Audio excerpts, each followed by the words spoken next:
தேர்தல் களம் சிறப்பு நிகழ்ச்சிக்கு நேயர்கள் அனைவரையும் அன்புடன் வரவேற்கிறோம். தேர்தல் களம் விறுவிறுப்படைந்துள்ள நிலையில் சிறுபான்மையினர் வாக்குகள் இந்த தேர்தலில் மிக முக்கியத்துவம் வாய்ந்ததாக கருதப்படுகிறது.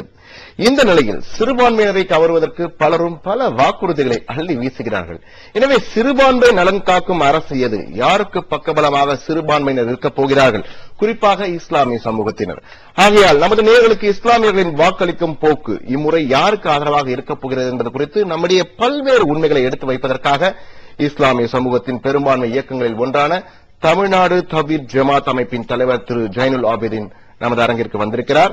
அவரிடம் இஸ்லாமியர்கள் யார் பக்கம் இந்த தேர்தலில் என கேட்டறிவோம்.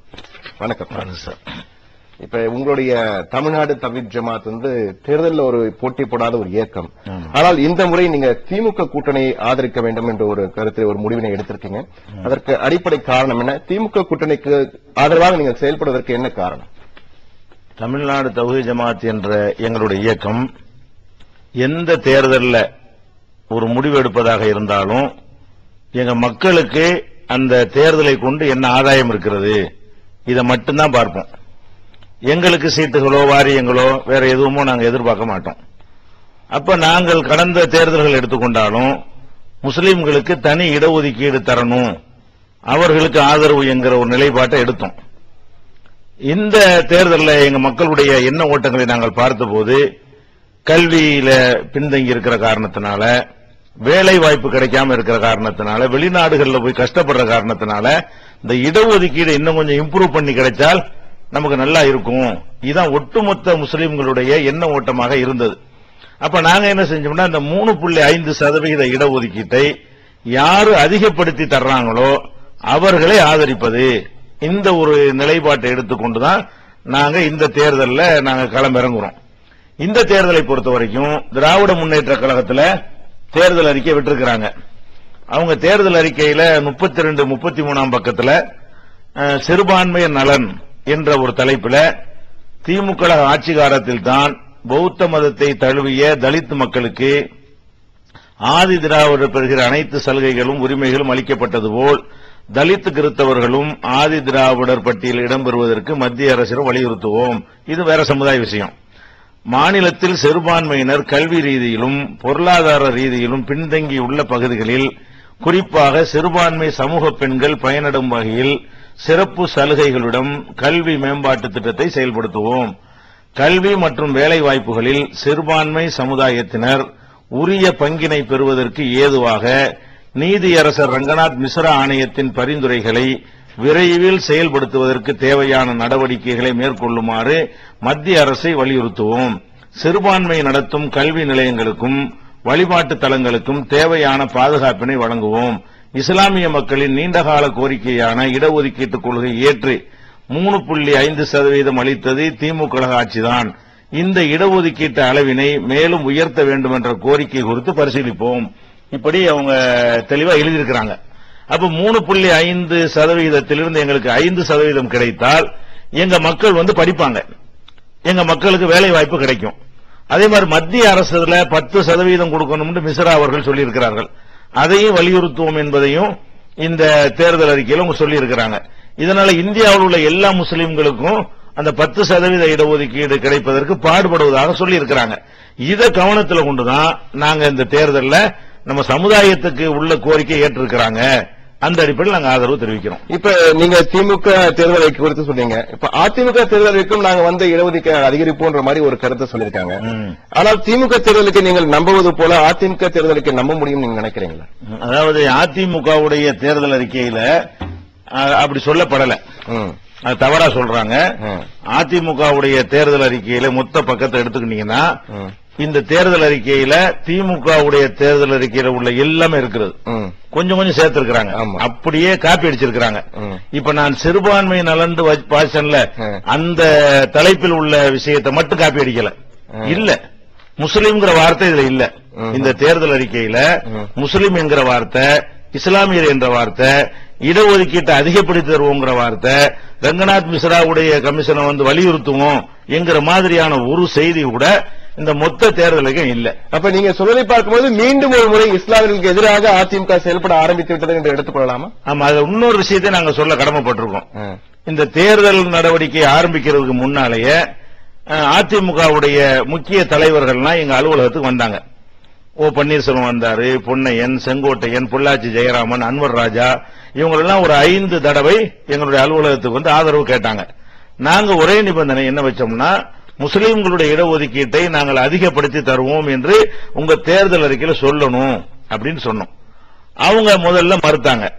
மறுபடி போய் அவங்க தலைவிட்டு ஆலோசனை பண்ணிட்டு மறுபடி வந்து அதுல சங்கடங்கள்லாம் இருக்கிறது, வேற சமுதாய மக்கள் ஓட்டு கிடைக்காது, தேர்தல் அறிக்கையில சொல்ல முடியாது அப்படின்னாங்க. அப்படின்னா எங்களுக்கு ஆதரிக்க முடியாதுன்னு நாங்க சொல்லிட்டோம். திரும்பவும் மறுபடி போயிட்டு வந்து இல்ல நாங்க தேர்தல் அறிக்கையில சொல்றோம், நீங்களே வாசகத்தை சொல்லுங்க, நாங்களே டிராப்ட் போட்டு கொடுத்தோம். தேர்தல் அறிக்கையில சொல்லுவதாக சொல்லிட்டு தான் போனாங்க. இதெல்லாம் எப்பன்னு கேட்டா அந்த விஜயகாந்தோட கூட்டணி உறுதியாகிறதுக்கு முன்னாடி, விஜயகாந்த் கூட்டணி அவங்க அமையறதுக்கு முன்னாடி சின்ன சின்ன கட்சிகளை எல்லாம் அவங்க விடக்கூடாது என்பதற்காக வேண்டி இந்த வைகோ அவர்களை தக்க வைத்துக் கொண்டிருந்தார்கள் இல்லையா, அந்த மாதிரி செய்தார்கள். இந்த கூட்டணி முடிஞ்ச பிறகு பேச்சையே காணோம். ஒரு நாளைக்கு 2 தடவை தொலைபேசியில பேசிக் கொண்டிருந்தவங்க இதை பத்தி, இந்த இடஒதுக்கீட்டை பத்தி, தேர்தல் பத்தி கண்டுகொள்ளவே இல்லை. சிறுபான்மையினர் வாக்குகள் வேண்டாம் அளவுக்கு வந்துட்டாங்க அவங்க. இல்லன்னா எங்கள்ட்ட வாக்குறுதி அளிச்சு விட்டு 5 முறை எங்களை வந்து சந்தித்ததுக்கு எங்க மக்களுடைய வாக்குகளை பெறுவதற்கு தானே.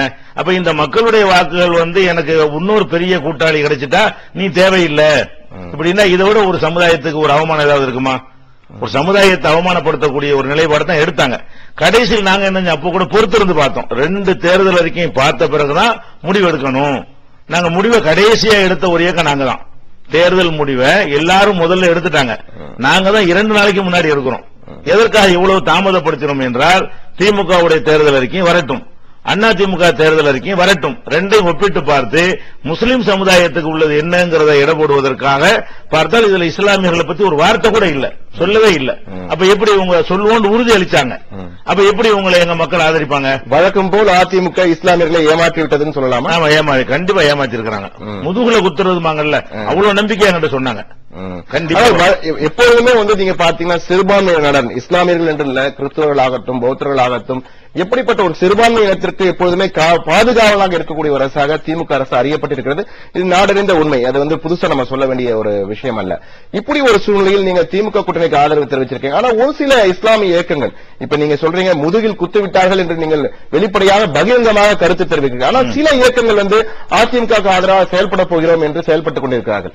இதாவது வாக்குகள் சிதற வாய்ப்பு இருக்குன்னு நீங்க நினைக்கிறீங்களா? அதாவது சில முஸ்லிம் இயக்கங்கள் அதிமுகவுக்கு ஆதரவா செயல்படுறாங்க.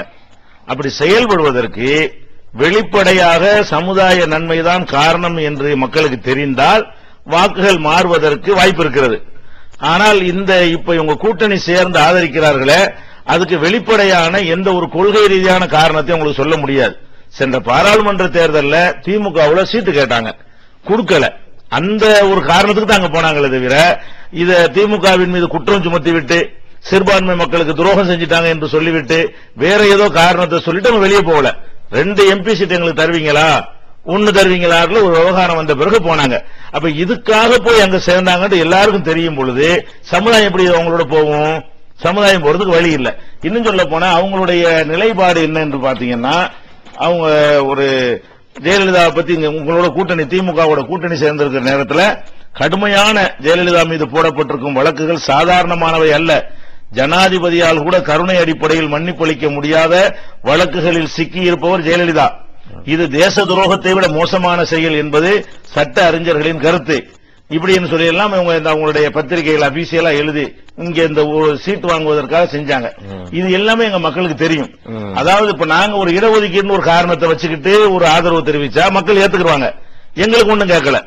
அவங்க 3 சீட்டு தர்றாங்க என்ற ஒரே காரணத்துக்காக ஒரு ஆதரிச்சாங்கன்னா சமுதாய நலன் எதுவுமே இல்லைன்னா மக்கள் போகவே மாட்டாங்க. சுயலாபத்திற்காக அவர்கள் இந்த முடிவு அப்படி செஞ்சா யாராவது போவாங்களா? சுயலாபத்திற்கு 2 தலைவர்கள் வந்து ஒருத்தங்களை ஆதரிச்சா மக்கள் போகணும்னு எப்படி போவாங்க? அதுக்கு எந்த ஒரு காரணமும் இல்ல. அதுபோக இப்ப எப்ப அவங்க தேர்தல் பாதைக்கு போனாங்களோ அவங்களுடைய பலம் வந்து ரொம்ப குறைந்து விட்டது. நாடாளுமன்ற தேர்தலில் 4 தொகுதியில் நின்றாங்க. பல உதிரி கட்சிகள் கூட்டணி சேர்த்துக் கொண்டு நடிகர் சரத்குமார், கார்த்திகை, கிருஷ்ணசாமி, இன்னும் பல ஏராளமான சில்லறை கட்சிகளை வைத்துக் கொண்டு போட்டியிட்டார்கள். ஒரு பாராளுமன்ற தொகுதியில் அவங்க 12,000 ஓட்டு வாங்க முடிகிறது, 2,000 ஓட்டு ஒரு சட்டசபைக்கு. இது பல கட்சிகள் சேர்ந்து அவங்களுக்கு பிரிச்சோம்னா ஒரு தொகுதிக்கு 200 ஓட்டு 300 ஓட்டு வருது.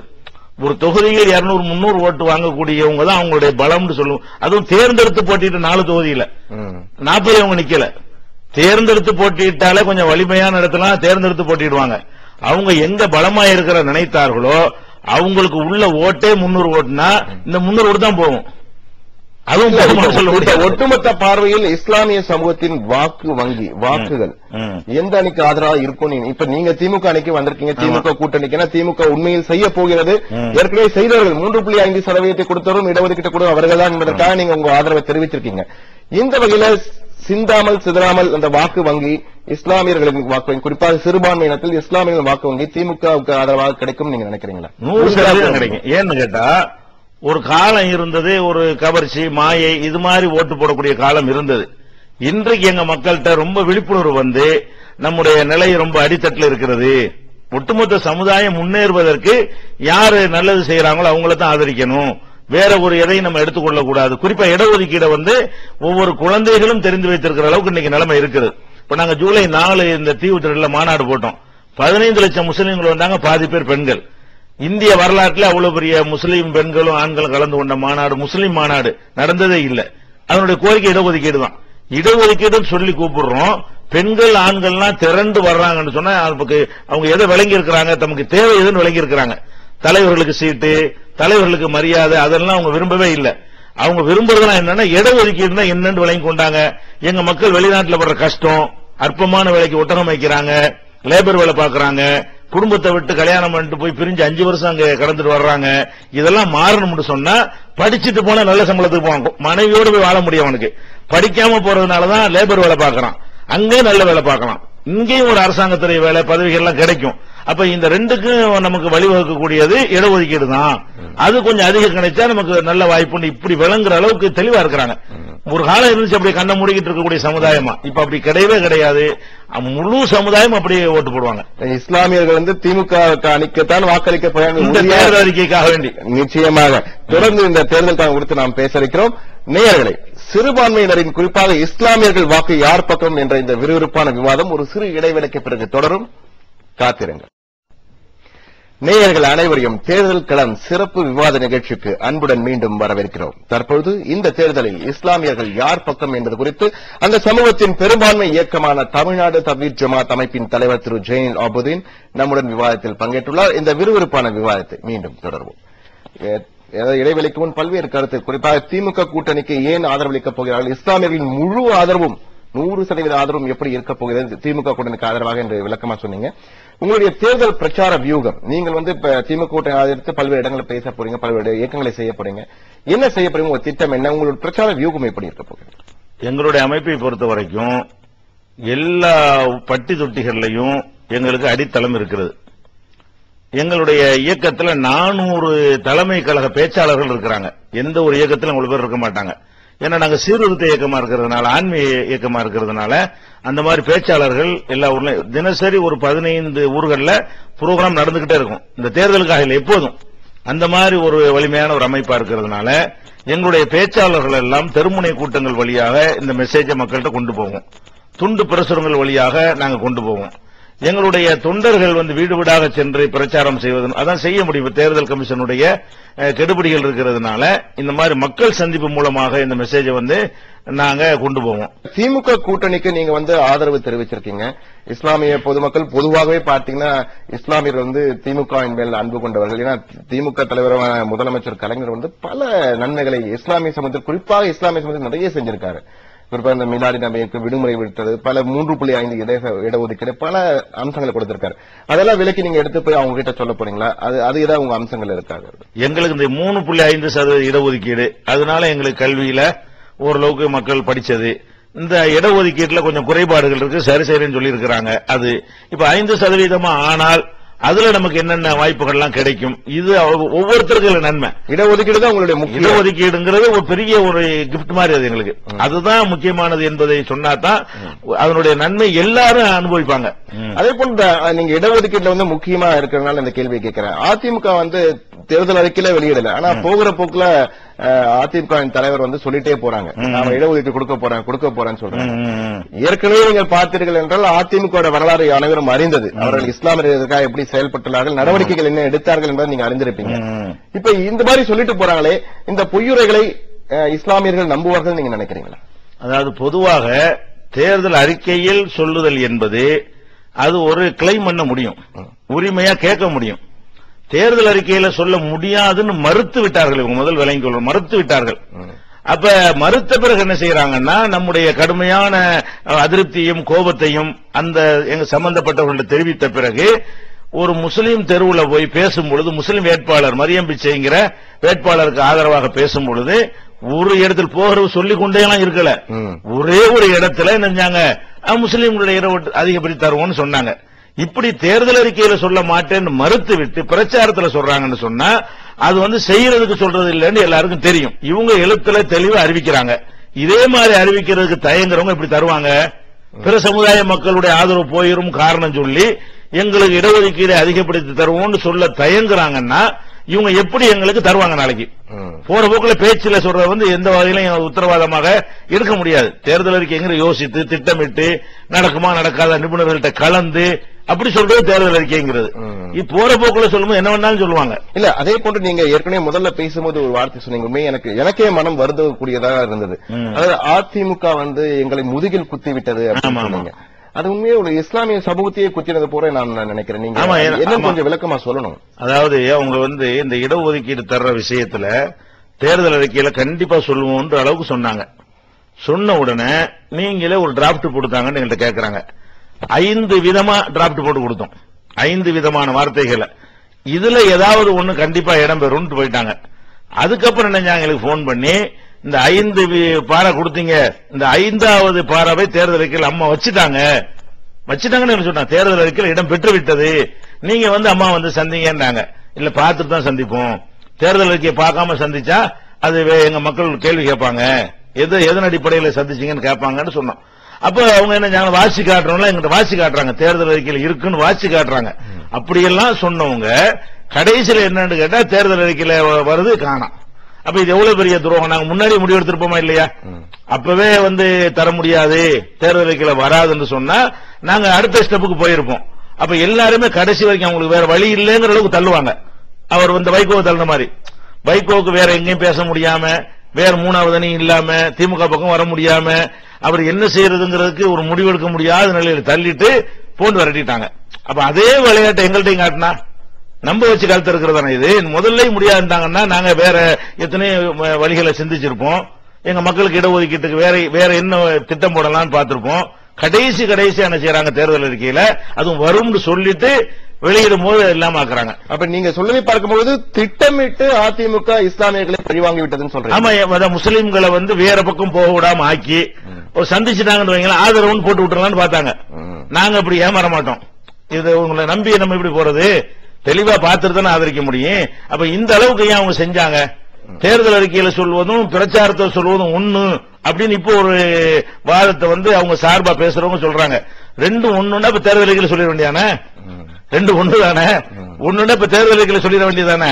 அவங்களுக்கு தெரியும் 2 வேறேங்கிற காரணத்தினாலதான் தேர்தல் அறிக்கையில சொல்லாம பேச்சோட பேச்சா சொல்றது. பேச்சோட பேச்சா சொல்வதும் எழுதி கொடுக்கறதும் எப்படி ஒன்னா போகும்? ஒரு மனிதனுக்கு வந்து உனக்கு 1000 ரூபாய் தர்றேன், இந்த சொத்தை தர்றேன்னு வாயினால சொல்றோம், எழுதி கையெழுத்து போட்டு கொடுக்கணும் 2 ஒண்ணா எப்படி ரெண்டாவும்? ரிட்டர்ன்ல எழுதி கொடுக்கறதுக்கு ஒரு அந்தஸ்து கூடுதல் இருக்கிறது. அதனால இது வந்து பேச்சோட பேச்சா சொல்வது இந்த தேர்தல் அறிக்கையில சொல்லல, திமுக சொல்லிட்டாங்க அதனால பாதிக்கும், அது வந்து மக்களை ஏமாத்தணுங்கிறதுக்கா சொன்ன வாசகம் தான். அது மீண்டும் ஏமாற்ற முயற்சிக்கிறாங்க. இப்ப இந்த அதிமுகவின் இந்த போலி முகத்தை வந்து எப்படி நீங்க வந்து உங்களுடைய மக்களிடையே எப்படி எடுத்து செல்ல போகிறீர்கள்?